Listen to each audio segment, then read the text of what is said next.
एक टर्म है moral relativism करके, जिसका मतलब क्या है कि एक बिलीफ जिसमें एक इंसान ये मानता है कि जो राइट और रॉन्ग होता है वो कोई एब्सोल्यूट ट्रूथ नहीं है। मेरे हिसाब से शायद चोरी करना रॉन्ग है, ठीक है, आपके हिसाब से भी चोरी करना रॉन्ग है, बट कोई एक इंसान जो बहुत गरीब है, जिसकी माँ शायद हॉस्पिटल में एडमिट है, ठीक है, उसके लिए चोरी करना राइट और रॉन्ग से ज्यादा सर्वाइवल है उसका, उसकी फैमिली का सर्वाइवल है, जिसकी वजह से वो उस रॉन्ग को भी राइट बना लेगा। क्योंकि अगर वो चोरी नहीं करता है, वो उतने पैसे नहीं लाता जिससे उसकी माँ का ऑपरेशन हो सके, फिर जिससे उसका घर चल सके, तो वो इवेंचुअली वो मर जाएगा, उसकी फैमिली मर जाएगी। तो उसके लिए राइट और रॉन्ग चेंज हो गया है। तो ये जो मॉरल रिलेटिविज्म है, ये वही चीज बताने की कोशिश करते हैं कि राइट और रॉन्ग कोई एब्सोल्यूट ट्रूथ नहीं है, कि वो चेंज नहीं हो सकता। अभी आप लोग राइट और रॉन्ग डिफाइन करोगे अपने मॉरल्स, अपने सोसाइटी, अपने कल्चर के हिसाब से, बट फिर आपको लगेगा आप जो सोचते हो राइट है वही राइट है। बट राइट और रॉन्ग डू चेंज, टाइम के साथ चेंज होने की बात बोलूंगा तो आप हिस्ट्री उठा लोगे, तो आप हिस्ट्री में पढ़ोगे कि किसी ने ये किया वो राइट है, किसी ने वो किया वो राइट है। हिस्ट्री भी बहुत क्रेजी चीज है। हिस्ट्री वो चीज़ है जो इंसान को सबसे ज़्यादा सिखाती है, बट हिस्ट्री ही वो चीज़ है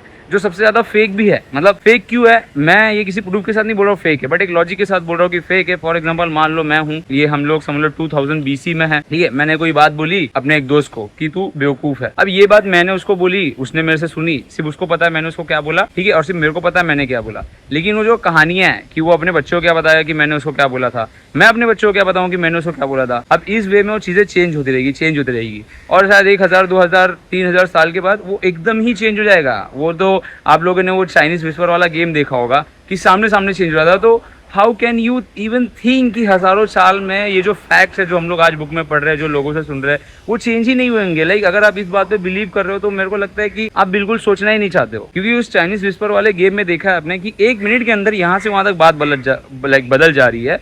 तो हजारों साल में कैसे कोई फैक्ट ना चेंज हुआ हो। ठीक है, आज के जमाने में आ जाते 2026 में कि मैंने आपको बोला कि मेरा स्कूल है, मेरे स्कूल में ये बंदा टॉपर है, उसका एक मैंने आपको नाम बता दिया, ठीक है। अब ये फैक्ट कौन चेक करेगा कि वो सच में है या नहीं है। बट मान लो आपने ये चीज़ कभी चेक ही नहीं किया और आपने ये चीज़ एकदम अपने दोस्तों को, अपने फैमिली को जाके कहीं ना कहीं बातों बातों में फैलाई कि ये नाम का बंदा है जो इस स्कूल का टॉपर। अब आज से 100 साल बाद अगर हिस्ट्री लिखी जाती और ये टॉपर होना बहुत बड़ा इंपॉर्टेंट फैक्टर होता, तो क्या बोलती दुनिया कि ये नाम का बंदा टॉपर है, जबकि वो नाम का बंदा कभी एग्जिस्ट ही नहीं करता था, और एकदम एग्जैजरेट करके कहानी बन जाती। तो उसी तरीके से ना जो हिस्ट्री है वो बहुत ज्यादा मैनिपुलेटेड है, बहुत सारी चीजें फेक हो सकती है उसमें, और बट सीखने को सब कुछ है, बट बहुत सारी चीजें फेक हो सकती है। और मोस्ट इंपॉर्टेंटली जो चीज राइट भी है उसमें भी राइट और रॉन्ग, हम लोग राइट और रॉन्ग की बात कर रहे थे ना, उसमें भी हम लोग डिफरेंशिएट नहीं कर सकते कि ये राइट है फिर रॉन्ग है।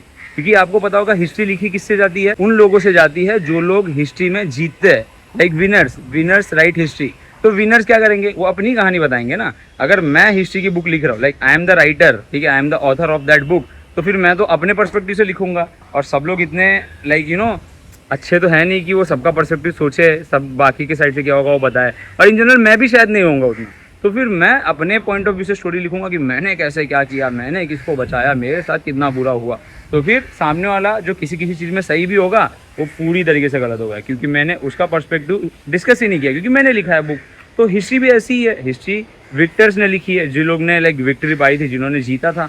तो उसी तरीके से ना राइट और रॉन्ग जो आज हम लोग डिफाइन करते हैं, या फिर जो आज से 1000 साल के बाद डिफाइन करेंगे, या जो पहले करते थे, वो टाइम के साथ चेंज होता रहा है, होता रहेगा। सोसाइटी के हिसाब से, कल्चर के हिसाब से, बाउंड्रीज के हिसाब से हमेशा चेंज होता रहेगा और हमेशा अलग रहेगा सबके लिए। तो हम लोग अगर एकदम बेवकूफ़ों की तरह मान ले कि नहीं जो मैं मानता हूँ वही सही है, जो दूसरा कोई मानता है गलत है, तो वो थोड़ा सा गलत है। आप सोच नहीं रहे हो फिर। हाँ, पर मैं ये नहीं बोल रहा हूँ कि फिर तुम मर्डर या फिर तुम चोरी हर एक चीज़ को जस्टिफाई कर दो, जस्टिफाई कुछ नहीं होता। बट मैं ये बोल रहा हूँ कि अगर हम लोग एक सिंगल फ्रेम से दुनिया को देख रहे हैं अपने वाले, कि मैं जो सोचता हूँ वही सही है, तो हम लोग कभी शायद दूसरों का पर्सपेक्टिव समझ ही नहीं पाएंगे। अब दूसरे अगर गलत है तो उनको मैं नहीं बोल रहा हूँ कि जस्टिफाई कर दूंगा मैं पर्सपेक्टिव समझने के बाद, बट एटलीस्ट अगर मैं समझूंगा तो कोई चीज़ें होगी जिसमें शायद उतना गलत ना हो, वो मुझे मालूम पड़ेगी। वो लड़का हो, लड़की हो, कोई भी हो, इंसान हो। राइट और रॉन्ग एक इंसान कभी डिफाइन नहीं कर सकता, मतलब करना नहीं चाहिए वैसे तो। क्योंकि आज मैं अगर समझो इंडिया में पैदा हुआ हूँ, तो मेरे लिए क्या है इंडिया का कल्चर, या फिर मैं जिस रिलीजन से हूँ, जिस कास्ट से हूँ, जिस किसी से भी हूँ, एक इंसान, एक नॉर्मल इंसान क्या करेगा, उसी को डिफेंड करेगा पूरी जिंदगी, और उसके हिसाब से वही सही है। ठीक है, अगर आप देखोगे तो गलत नहीं है, बट अगर आप इसको डीप लेवल पे सोचोगे तो अगर हर इंसान जो जहाँ पैदा हुआ है, जो जिस सोसाइटी में, अगर सब लोग सही है तो गलत कौन है फिर।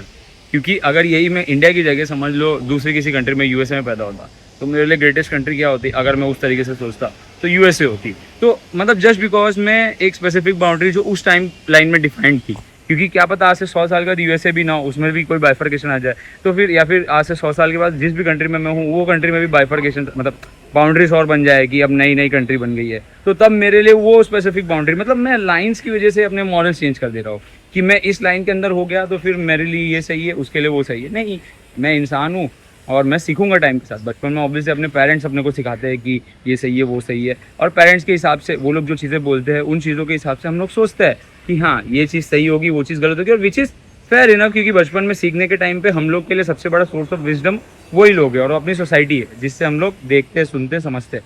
बट अगर टाइम के साथ आप अपने आप को वो मौका नहीं दे रहे हो कि आप दुनिया के बाकी पर्सपेक्टिव को भी सीखो, समझो कि और जो लोग होंगे जिनको आपने शायद अपने दिमाग में गलत बना के बैठे हो, तो उनका भी पॉइंट अगर समझने की कोशिश नहीं करो, नॉट नेसेसरी उनका पॉइंट समझने के बाद आपको मालूम पड़ेगी वो सही है, क्या पता वो गलत ही हो, बट समझने की आप कोशिश भी ना करो, तो आप भी तो उसी कैटेगरी में आ गए ना कि क्या पता आप ही गलत हो, आपको क्योंकि आपने कभी एक्सप्लोर ही नहीं किया। तो उसी तरीके से ये है ना, जो ट्रूथ है, जो सही और गलत की बाउंड्री है, ब्लैक एंड वाइट जो लोग डिफाइन करते हैं, वो उतनी ब्लैक एंड वाइट है नहीं जितना हम लोग सोचते हैं। वो है ग्रे एरिया कि चीज़ें चेंज होती है टाइम के हिसाब से, जगह के हिसाब से, आप किस लाइन में पैदा हुए हो, आप किस नाम से पैदा हुए हो, आप किस जनरेशन में पैदा हुए हो, उस हर एक चीज़ के हिसाब से आपका ट्रूथ और आपके लिए जो गलत होगा वो चेंज होगा।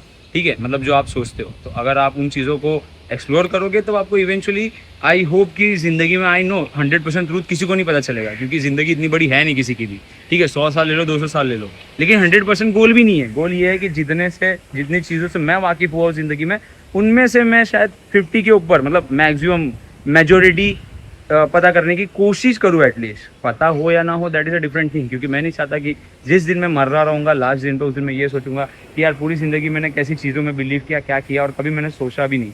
और ये सब चीज़ें सोचने के लिए, समझने के लिए IQ नहीं लगता है, ये सब चीज़ें सोचने समझने के लिए अवेयरनेस लगता है। और आई थिंक IQ भी एक बस ओवर यूज टर्म है कि IQ ऐसा कोई चीज़ होनी नहीं चाहिए। आई थिंक बस वही है, तुम जितना ऑब्जर्व करते हो, जितना अवेयर होते हो चीज़ों के बारे में, आपका IQ अपने आप बढ़ता है, क्योंकि आप चीज़ों को देखते हो, समझते हो। तो ये नेचर आपको हर एक वे में सिखाती है। पेड़ से एक पत्ते का नीचे गिरना भी आपको सिखा सकता है लाइफ के बारे में, कि वो पत्ता अपने सोसाइटी से जो उसके पत्तों का ग्रुप था उससे अलग हो गया है। क्यों अलग हुआ होगा? क्योंकि शायद उसको न्यूट्रिशन मिलना बंद हो गया। तो ऐसे ही आपको सोसाइटी से न्यूट्रिशन किस फॉर्म में, लर्निंग के वे में आपका न्यूट्रिशन है, मिलना बंद हो जाएगा तो आप उससे अलग हो जाओगे। बेसिकली मैं ये बोलना चाह रहा हूँ, ये तो देखो आपको लगेगा फालतू की बात है, लेकिन मैं ये बोलना चाह रहा हूँ कि जिसको सीखना है कहीं से भी सीख सकता है, बस उसके लिए IQ नहीं, उसके लिए अवेयरनेस और ऑब्जर्वेशन लगता है। तो आपने अगर सही और गलत को बहुत ज़्यादा ब्लैक एंड व्हाइट में डिफाइन करके रखा है, तो आई होप आप ये वीडियो देखने के बाद कोशिश करें कि आप इन चीज़ों को इतना ज़्यादा ब्लैक एंड व्हाइट में ना ले। कोशिश करें हर इंसान का जो भी मॉरली सही गलत आपने डिफाइन किया है, वो समझने है कि यार मेरे मॉरल्स के हिसाब से मैं इसको कैसे डिफाइन कर रहा हूँ। क्योंकि एक अमीर इंसान जो महीने का 10 लाख रुपए कमा रहा है, वो अगर अपने मॉरल्स किसी उस इंसान पे थोपेगा जो महीने का 10,000 कमा रहा है, तो देखो वो थोड़ा सा ज़बरदस्ती हो गया, वो थोड़ा सा उस बंदे के ऊपर क्रुएल्टी हो गया। कि उसका पॉइंट ऑफ व्यू समझने की कोशिश करो, उसके बाद भी उसके एक्शन जस्टिफाई नहीं होंगे, बट उसका पॉइंट ऑफ व्यू समझने का आप समझ जाओगे कि किस हद तक किसको क्या समझाना है। क्योंकि कभी कभी चेंज लाने के लिए आपको मालूम होना चाहिए कि सामने वाले को समझाना क्या है। अभी मैं बोलूँगा भाई अगर मैं 10 लाख रुपए कमा रहा हूँ, वैसे तो नहीं कमा रहा हूँ, काश एक दिन कमाऊँ, बट अगर मैं 10 लाख कमा रहा हूँ और मैं बोलता अरे भाई यार ये कहना तो गलत है यार, ये कैसी आदत है, बट वो बंदा नहीं सीखने वाला, वो सुनने ही वाला नहीं ना मेरी बात, क्योंकि वो 10,000 कमा रहा था, उसको नहीं पता कि मेरे बात का जो मतलब है वो क्या है। लेकिन जब मैं उसका पॉइंट ऑफ व्यू समझूंगा तो शायद मैं उस वे में बोलूँ जिसमें वो समझे। तो सोसाइटी में चेंज कब आएगा? जब मैं लोगों को सही वे में समझा पाऊंगा, जब आप सही वे में समझाओ। तो यस, ट्रूथ और फॉल्स भी आगे हम लोग स्कूल में पहुंचे। मतलब ही और गलत में कोई ब्लैक एंड व्हाइट जैसा चीज नहीं है कि बाउंड्री है, स्पेक्ट्रम है हर एक चीज, ग्रे एरिया है। ये चीजें यहाँ और वहाँ नहीं है, चीजें यहाँ भी हो सकती है, बीच में भी हो सकती है, वहाँ भी हो सकती है। अवेयर होना पड़ेगा, ऑब्जर्व करना पड़ेगा, तब जाके आपको एक्चुअल में समझ में आएगा किसी का ट्रूथ उसके लिए ट्रूथ क्यों है और आपके लिए वो गलत क्यों है। क्योंकि आपको जो भी कहानी बचपन से बताई गई है वो आपके पेरेंट्स के द्वारा, आपके आसपास वाली सोसाइटी, आपके आसपास वाले कल्चर के द्वारा बताई गई है। तो वो लोग ने सिर्फ अपना पार्ट बताया है, वो लोग ने हिस्ट्री आपके मन में जो लिखी है बुक,